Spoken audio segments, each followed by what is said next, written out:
반갑습니다. 그다음에 네 번째 단계, 마지막 단계, 일생보처계이라. 이건 이제 한문으로 섞여야죠.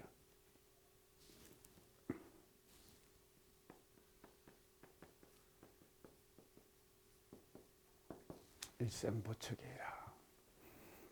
자, 이것은 뭔가 하면요, 다음 생에는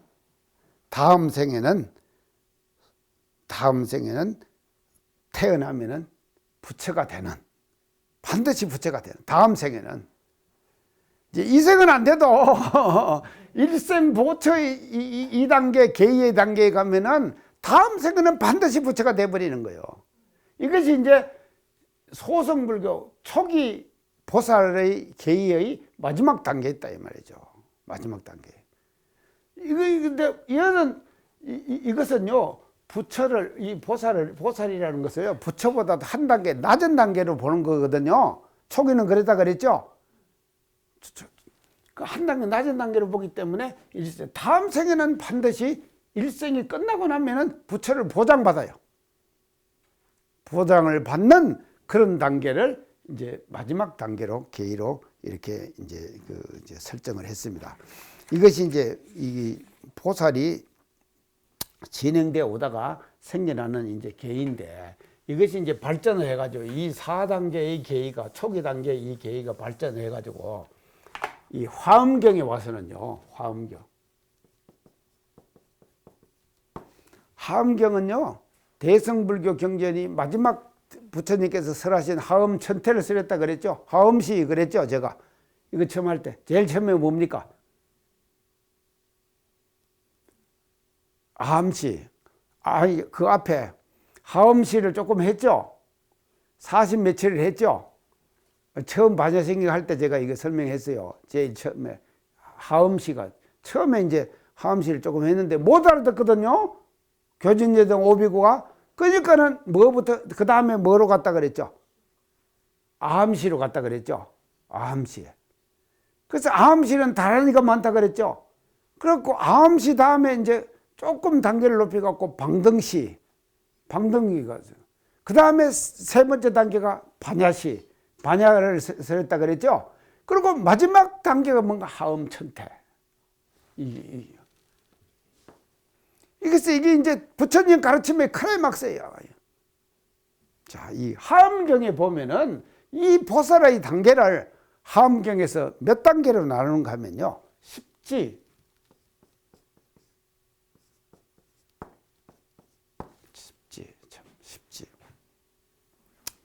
그 다음에 두 번째는요, 십주, 그래서 세 번째는요, 십신, 네 번째는요,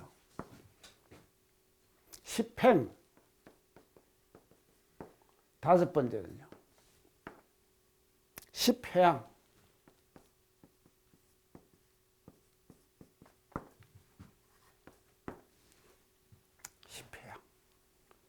회양.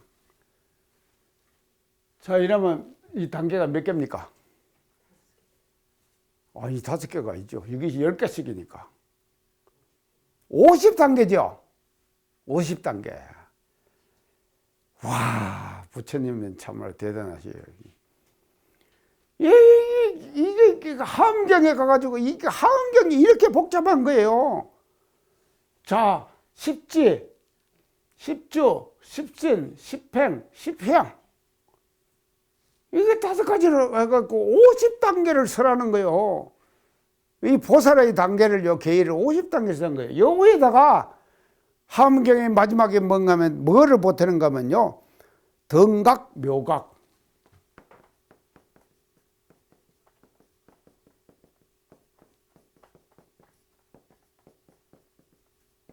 이 두 가지를 합쳐요.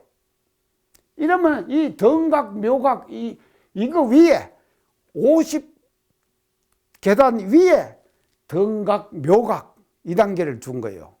이러면 전체가 몇 대입니까? 52지요. 그래서 52단계에 이 지금 그것을 화엄경에서 설하시는 거예요. 그러니까 화엄경이 굉장히 복잡하겠죠. 엄청 복잡하다 이 말이죠. 자, 이 중에서요, 이제 다는 못하니까요, 내가 딱 그 하나만 지금 예를 들게요. 10주 그랬죠. 이 10주 있죠. 10주만 제가 이제 10주가 뭐냐? 그것이 이걸 이제 하안경에서 다 쓰라는 거예요. 이 10주를요. 하안경에서 말하는 10주. 첫째,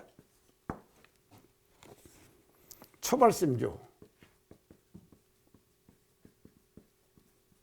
초발심주. 첫째 초발심주. 두 번째, 치지주.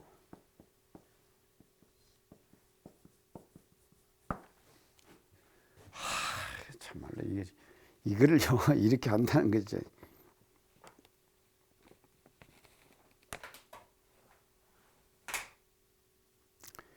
그래서 이제 치지주는 이제 이것을 요거 해석 이제 뭘 말하는가 하면 보살이 일체 중생을 보고 일으키는 마음이에요.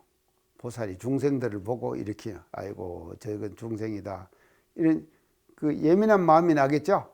어떻게 저걸 어떻게 제도할까 이런 마음이 나는 것을 치지주, 그 단계를 치지주 이렇게. 그 다음에 세 번째는요, 수행주.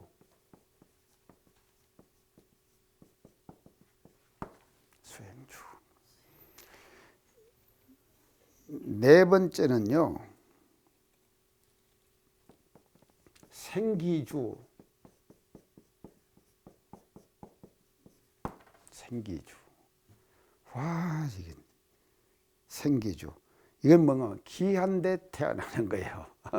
귀한데 태어날 수 있는 능력을 가진 사람, 이런 사람을 생기주. 귀한데 태어나는 능력을 가진 사람, 이것을 이제 그 생기주 이렇게. 다섯 번째는요, 방편 구족주.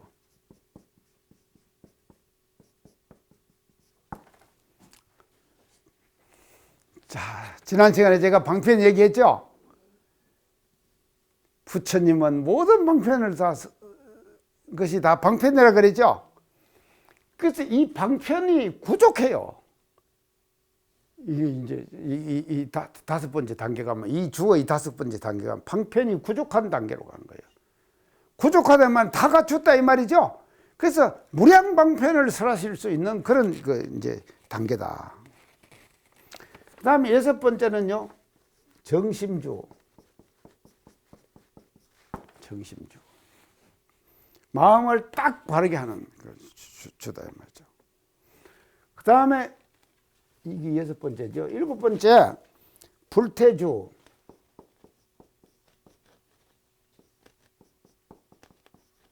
물러나지 않는 주. 아까 저 불태주 이렇게 이 얘기했죠. 불태주. 그다음에 여덟 번째요,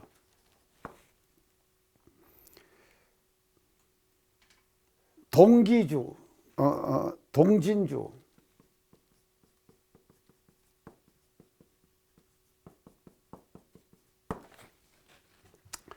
이건 뭔가 이 동자가 뭔 동자입니까? 아이 동자지요. 예. 그러니까 천진한 아이로 돌아가는 거예요. 이해가죠?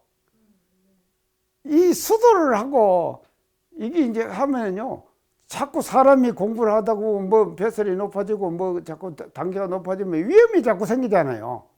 근데 그런 위험까지도 다 없어지면은 뭔가 막 천진한 어린아이로 돌아가 버리는 거예요. 그것을 동진주 이렇게 그 단계를 지금 10주에서 지금 이제 설명을 지금 합니다. 그 다음에 아홉 번째, 법왕자주.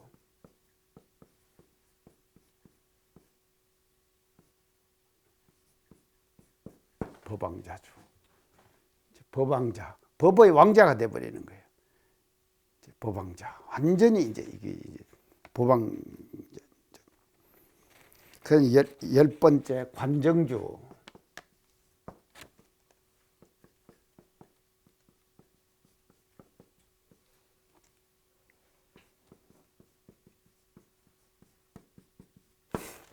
관정주 뭐 이 관자는요 물 부을 관자예요.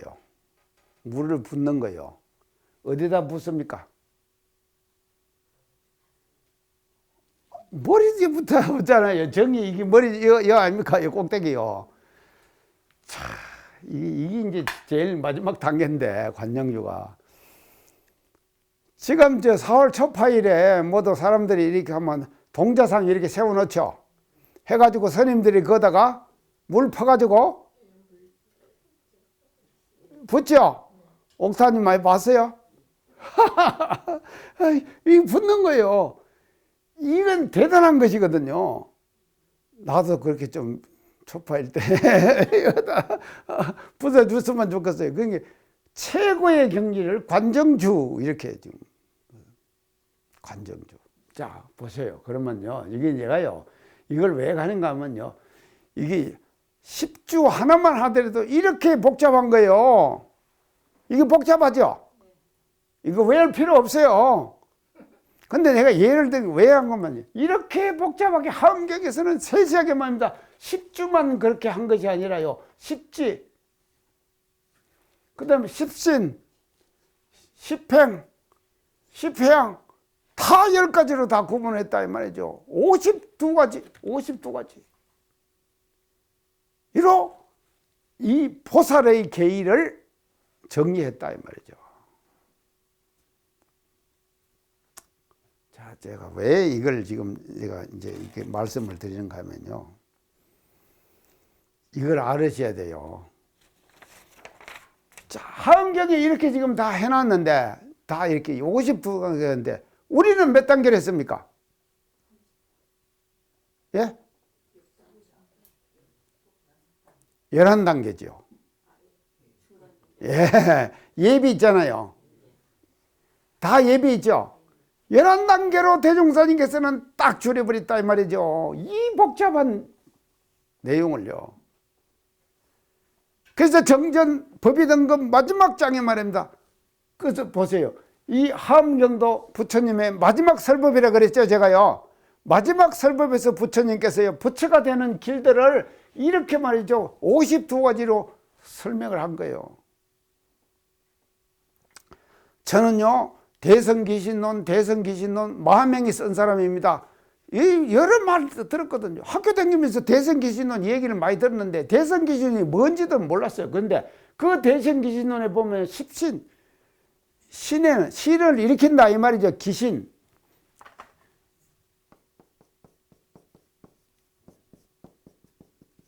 귀신이 아니라 사람 귀신이 아니라 이 귀신이에요. 귀신은 뭔가 하면 신을 일으킨다 이 말이죠. 일으키는데 그 단계가 10가지 단계예요. 십신의 단계예요. 그래서 믿음 하나만 가지고도 부처님께서 10가지 단계로 설법을 하셨다니까. 대단하시죠? 세밀하죠? 근데 이 복잡한 전체의 내용을 52가지의 내용을 대종사님께서는 어떻게 하셨느냐?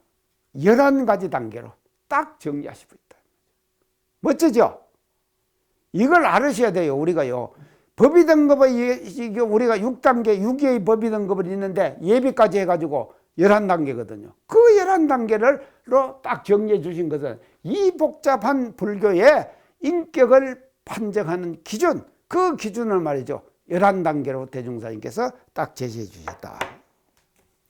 자, 이제 이것인데, 여기서요, 중요한 것이요.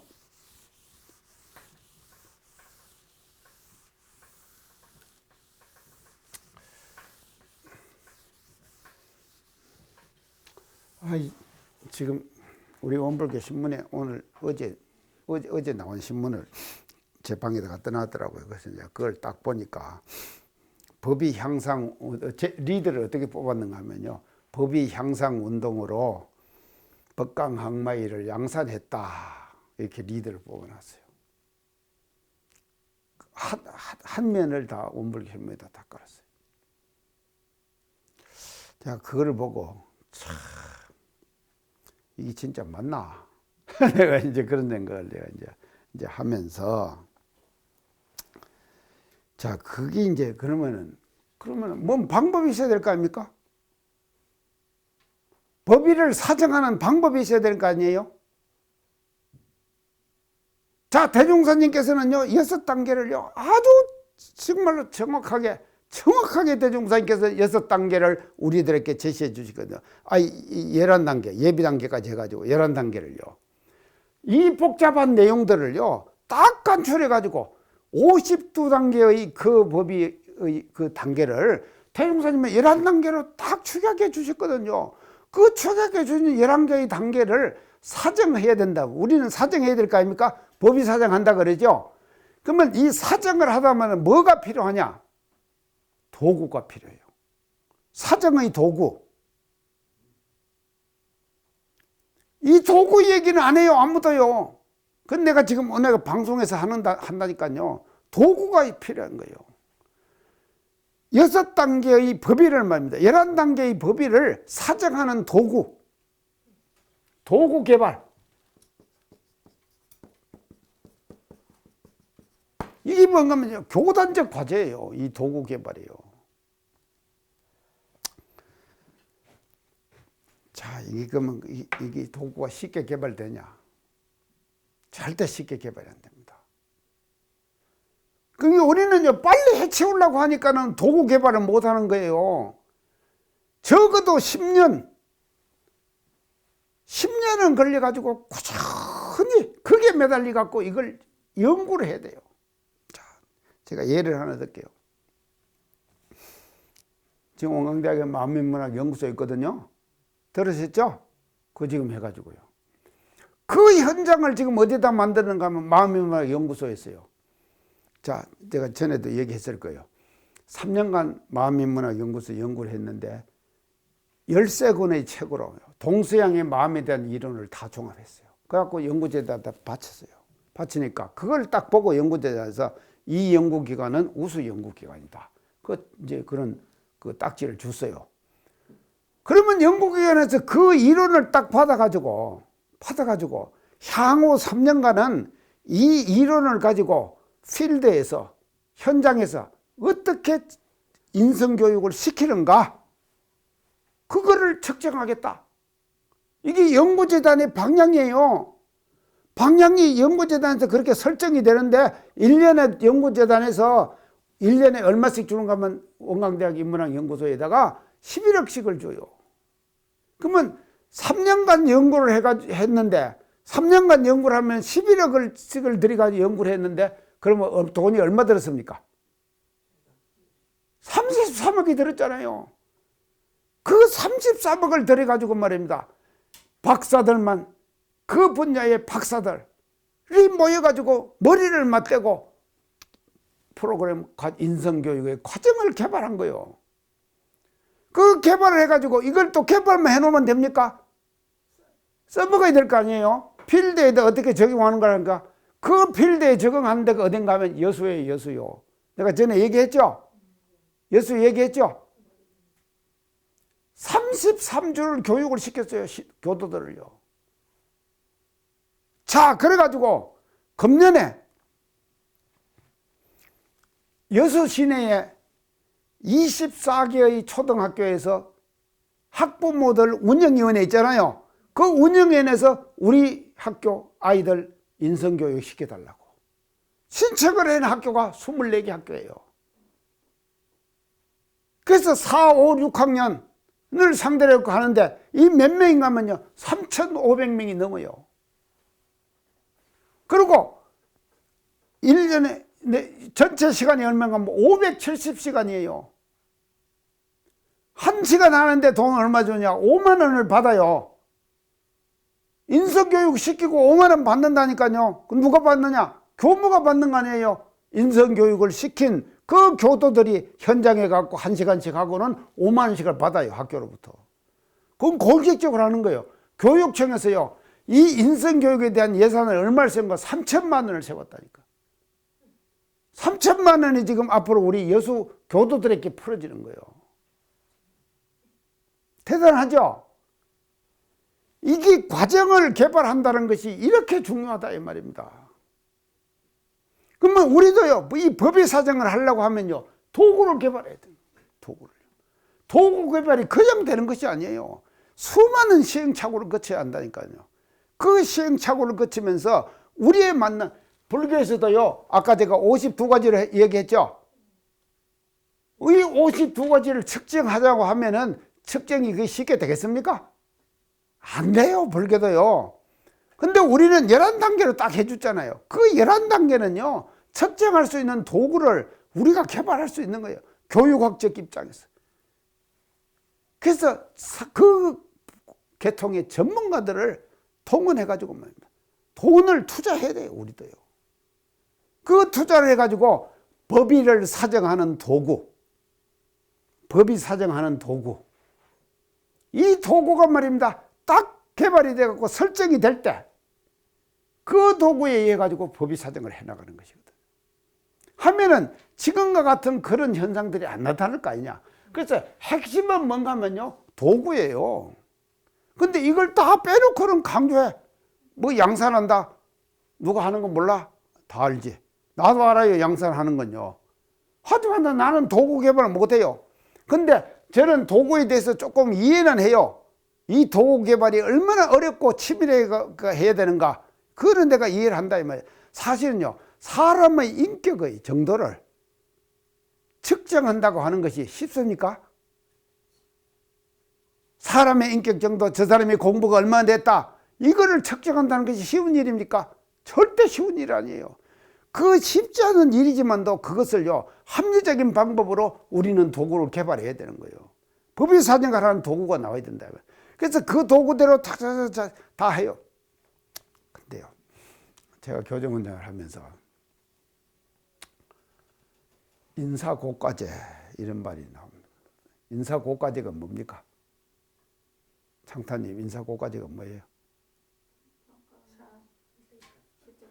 그렇죠. 내가 어느 교당에서 6년 살았잖아요. 제가 부산 교구장을 8년을 했어요. 8년 교구장을 잘했나 못했나 평가를 해야 될 거 아닙니까? 서울 교구장 제가 4년 했거든요. 4년 했나 잘했나 못했나 평가해야 될 거 아니에요. 이게 인사고과제예요. 잘해가지고 평가를 잘했으면 더 진급을 시켜주고 못했으면 안 시켜줘야 될 거 아닙니까? 이게 인사고과제예요. 근데 지금은 중복고시로 아무 보고 사람 보고 그냥 이 사람 어떻다 대충 이해해가지고 어느 교당 발령 내고 어느 교당 발령 이래야 되거든요. 그게 맨날 인사하고 나면은 문제 생기는 것이 뭐 인사고과제, 인사고과제. 그래서 제가 인사고과제를 도입을 했단 말입니다. 해가지고는 하나 만들어 봤어요, 도구를요. 만들어 봐갖고 그걸 시행을 했거든요. 그 시행을 한 것 중에서 상대평가가 있어요. 상대평가. 한 단이 모이잖아요. 한 단에서 이 사람은 어느 정도다 어느 정도다 평가해주는 상대평가를 했더만 온 교단이 난리가 나버렸어요. 사람을 이렇게 평가할 수 있냐? 난리가 나버렸어요. 그러면 그렇게 난리가 나더라도 그 다음에 사람은 그걸 또 수정해가지고 인사고과를 만드는 수정하는 방법을 강구해야 될 거 아니에요. 계속 해야 될 거 아니에요. 난리가 한번 나니까 그 뒤에 말이죠, 인사 책임자가 말입니다, 안 해버렸어요. 그게 맨날 도람이 타버려요. 인사고과가 안 된다 이 말이에요. 평가할 수가 없는 거예요, 인사고과를요. 그런 부작용을 감수하면서 그게 완벽한 도구가 아니잖아요. 3년간 내가 해가지고 연구해갖고 한 것이니까 완벽한 도구가 아니라니까 그 완벽한 도구를 또 보완하고 또 보완하고 그랬어요. 이 도구는요, 우리가 개발해야지. 우리가 아닌 사람이 다른 사람이 개발해 줄 수가 없어요. 왜냐? 원불교의 사상과 이념이 반드시 들어간 도구가 돼야 될 거 아닙니까? 맞죠?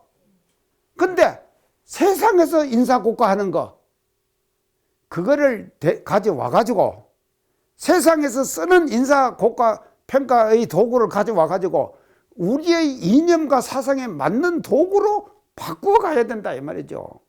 하는 이런 지속적인 노력, 이것이 있어져야지 도구가 평가가 개발이 된다 이 말이다.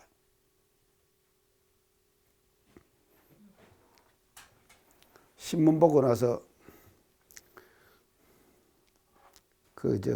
실망하지 마셔요. 이런 과정을 거쳐야 됩니다. 우리가요. 보세요. 원광대학 인문학 연구소에서 말입니다. 그 박사 110여 명이 모여가지고 3년간 33억을 투자했다니까요. 그래갖고 만든 도구예요.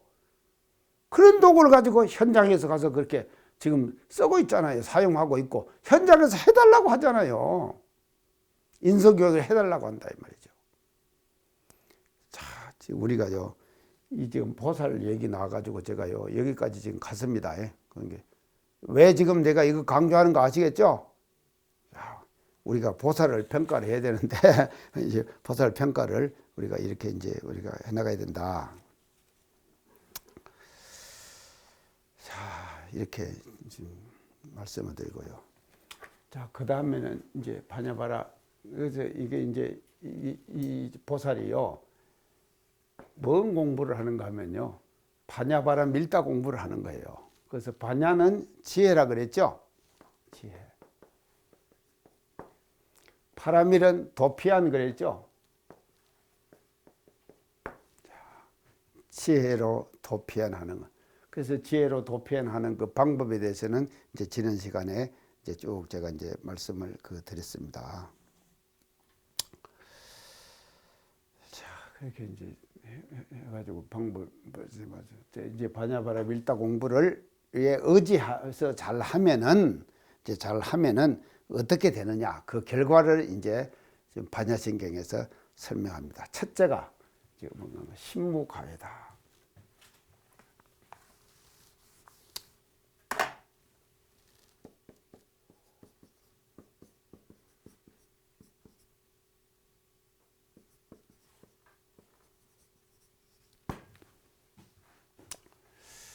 이거 과에 이렇게 읽죠. 우리가 신무과외, 반야신경 지금 독송할 때 신무과외 그러죠. 그래갖고 제가 이 자를요, 과로, 이 과외, 이건 걸릴 애자거든요. 이제 걸릴 애자인데, 과외 해갖고 옥편에, 아무한 옥편에 찾아도요, 이자가 안 나오는 거예요. 과자에서 찾아도요, 이자가 안 나오는 거예요. 이것이 경전이 틀렸나고는 또 이제 불조효경 찾아보고 해도 다 이렇게 써 있어요. 근데 과외가 없는 거예요. 이거 안 찾아보셨죠? 그러고는 그냥 과외라고 읽잖아요. 근데 나도 계속 그냥 읽었어. 그렇게 과외라고 했는데 과자에서 암만 찾아도요, 옥편이 안 나오는 거예요. 그러고는 진도가 안 나가는 거예요. 그래서 아까 내가 말입니다. 하다 보면 이게 착착착착 나가야지 진도가 말이지 되는데 이게 옥편이 안 나오니까요. 진도가 안 나가는 거예요. 근데 어때다 이제 내가 이제 포털 사이트에 들어가가지고요. 이리저리 막 온 데를 다 덮었죠. 온 데를 다 덮으니까는 이 과가 아니에요. 뭔가 하면 이제 이 괴예요. 괴. 신무괴의 괴.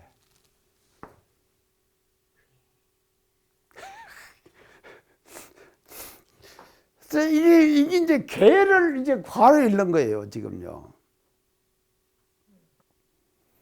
이것도 몰랐죠. 나도 지금 이번에 이거 준비하면서 내가 처음 알은 거예요. 괴예요. 이 괴가 뭔가 하면요.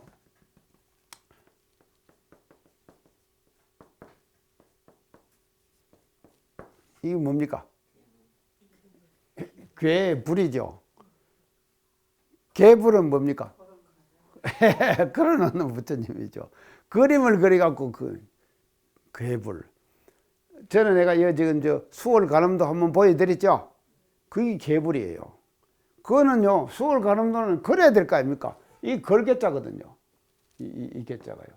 근데 이 개자예요. 근데 여기에서 이 괴는요, 이게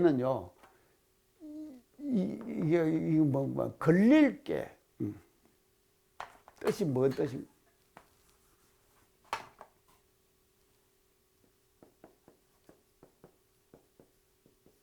걸릴 게예요. 걸릴 게. 근데 그러면 걸린다 이 말이거든요. 걸린다. 걸릴 게 이렇게 이제 지금 쓰는데요. 그래서 아무리 찾아다가 괴에서 찾으니까는 이자가 나오는 거예요. 옥편에서 이 괴에서 이 괴에서 찾으니까 이자가 딱 나와버리는 거예요. 그럼 왜 이렇게 됐느냐? 자, 이제 이거를 이제 설명을 해야지. 또 이게 지금 반야신경에서 우리가 그냥 아무리 무심하게 그냥 신무과외 계속 그랬는데 이게 과가 아니라니까 괴라니까. 근데 과외를 읽어요. 이러는 것이 맞아. 어떻게 맞느냐? 자, 남아미타불 어떻게 씁니까?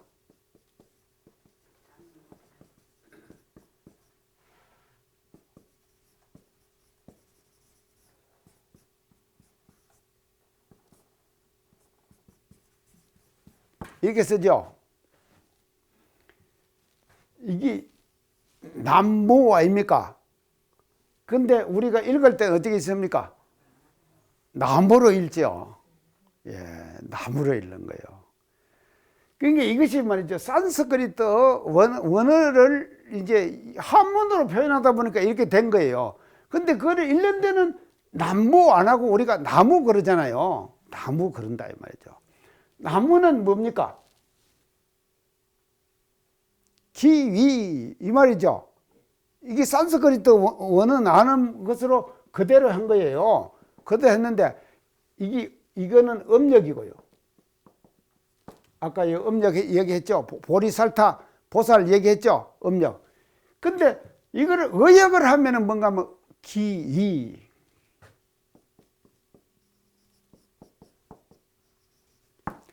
돌아가 의지한다 이 뜻이거든요. 근데 이걸 나무로 안 읽고 그냥 나무 이렇게 읽잖아요. 나무. 이것도 마찬가지. 산스크리트 원어를 이렇게 이제 개라고 써놓고 읽기는 우리가 어떻게 나무와 같은 뜻으로 이 남인데 나로 읽는 거와 마찬가지로 괴인데 과로 읽는다 이 말이죠. 아시겠죠? 왜 과로 읽는가? 그 나무를 나무로 읽는 거와 마찬가지로 괴를 과로 읽는다. 여기서 산스크리트 원어를 우리가 그 음성 나는 대로 해가지고 이렇게 읽는다. 이것 때문에 그래갖고 제가요 이 옥편을 가지고요 1시간 넘어요 이거를요 실갱이를 쳤는데 이렇게 하고 해결이 됐어요 이게요. 아시겠죠? 예. 왜 괴인데 과로 읽느냐? 산스크리트 원어를 음력해가지고 그러니까 이제 그렇게 읽는 것이다. 자, 그러면요.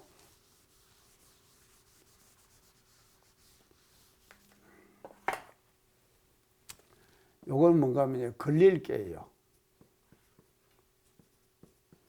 걸릴 개인데 걸릴 과로 읽는다 이 말이죠. 걸릴 과. 이 애는 뭔입니까? 이것도 걸릴 애자죠? 예, 걸릴 애. 자, 그게 이제 이게 이제 이렇게 이제 되는데요. 치는 이것이 이제 이 마음이 말이죠. 마음이요.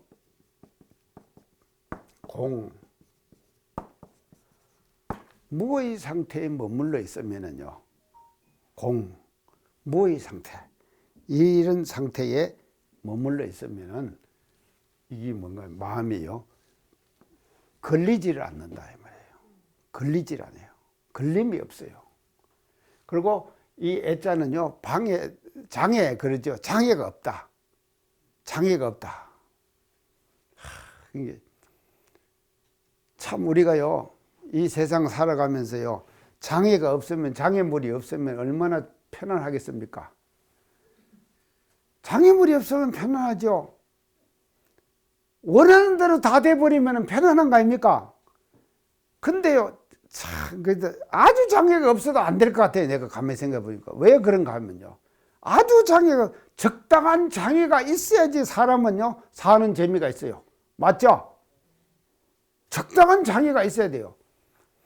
근데 이 공의 자리, 마음이 말이죠. 무의 자리에 머물러 있으면은요, 그 무의 자리, 공의 상태를, 무와 공의 상태를 이 반야신경에서 어떻게 표현하는가 하면요, 신무가외다. 모든 걸림이 다 없어져 버립니다.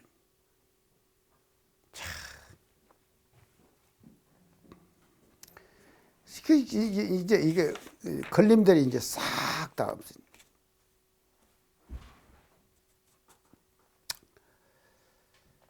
자, 그랬어요. 이제 이 걸림이 없는 상태를 그러면 이제 우리가 이제 어떻게 그 표현을 하시냐.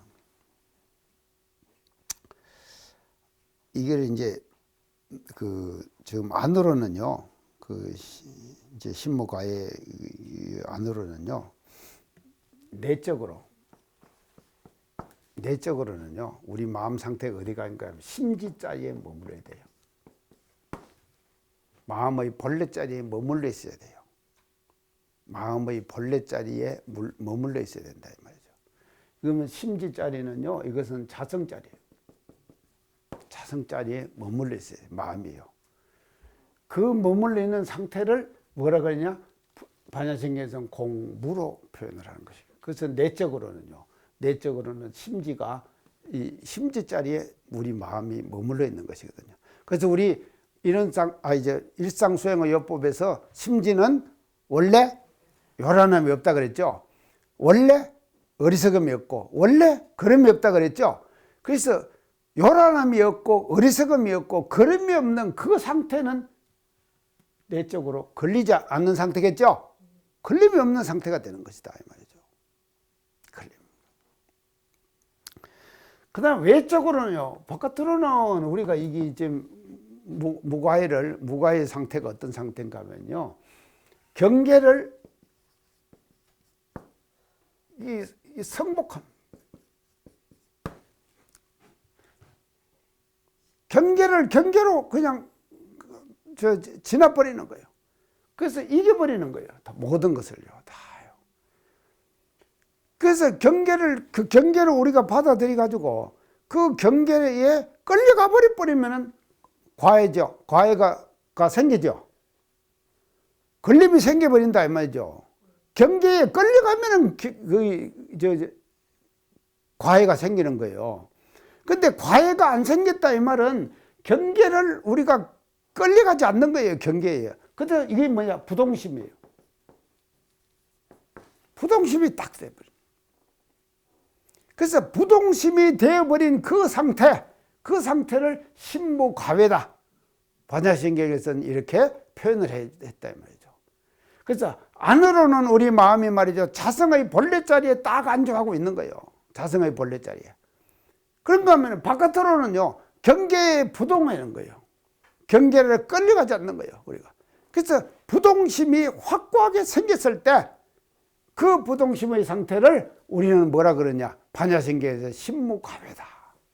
이렇게 표현을 해줬다 말이죠. 그래서 앞에 말이죠. 모든 우리가 지금 교리 자체를 다 부정했잖아요. 이 반야신경에서요. 그래서 그 부정한 그 상태에 돌아가 가지고 하면은요. 마음이 어떻게 되느냐.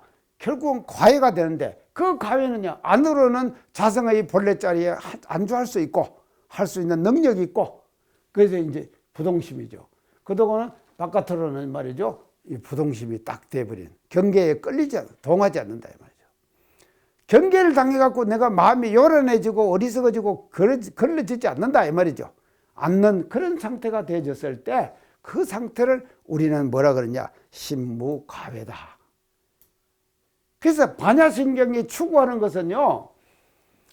이 지금 보리살타들이요. 반야바라밀타 공부를 해가지고 반야바라밀타 공부를 이 보살들이 반야바라밀타 공부를 왜 하는가 하면은 이 상태를 얻기 위해서 이런 상태를 얻기 위해서 우리는 반야바라밀타 공부를 우리가 계속 하게 되는 거다. 포기하고는 다르죠. 부동심하고는요. 내가 이기는 거예요. 이건요. 그래서 포기는 내가 지는 거 아닙니까? 포기해버리면은요. 경계에 지는 거예요. 내가요. 그럼 포기하고는 달라요. 포기는 하면 안 돼요. 에이, 그냥 안 해버리면 되지 하고 그렇게 이제 하는 건 아니다 이 말이죠. 자, 그래서요. 이제 지난 시간에 이제 무지 영무덕 하면서 잠깐 이제 말씀을 드렸는데 이 보시도요.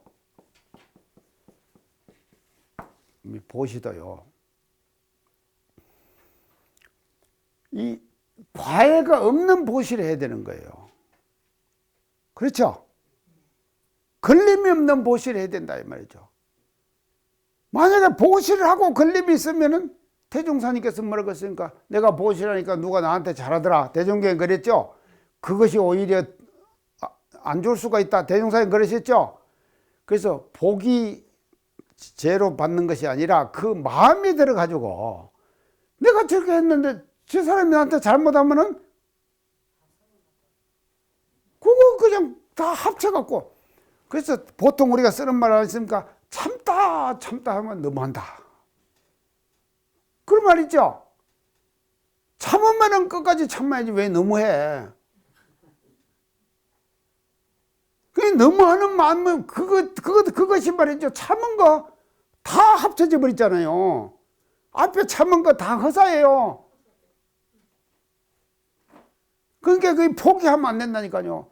그 참다 해도 너무한다. 이 말이 엄청난 말이에요. 그게 그런 마음 상태가 아니다 이 말이죠.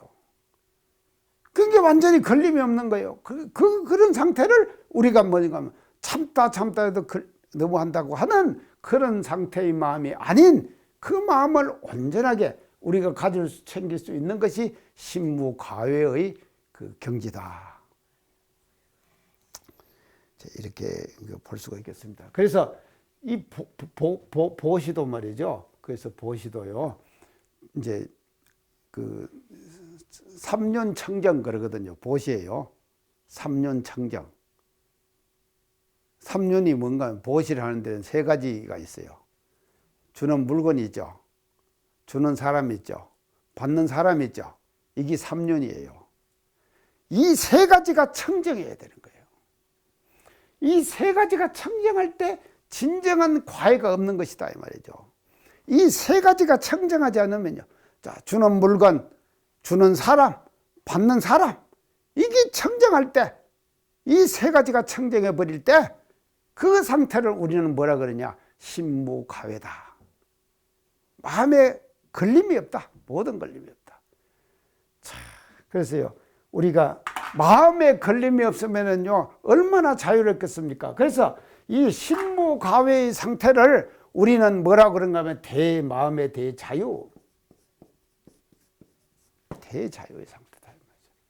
그래서 마음의 대자유를 얻는 그런 경지에 도달하는 거다. 그래서 우리가 왜 반야신경 공부를 해야 되느냐? 이 반야바라밀다 공부를 왜 해야 되느냐? 보살들이 왜 해야 되느냐? 이 마음의 대자유를 얻기 위해서는 이 공부를 하지 않을 수가 없는 것이다. 그래서 우리는 반야신경을 공부하면서 우리들이 말이죠. 마음의 대자유를 얻어가는 그런 공부를 우리가 앞으로 해나가자. 그런 각오를 다져야 될 것 같습니다. 끝을 향해서 서서히 지금 가고 있네요. 반야신경이요. 오늘 강의상 마치겠습니다. 감사합니다.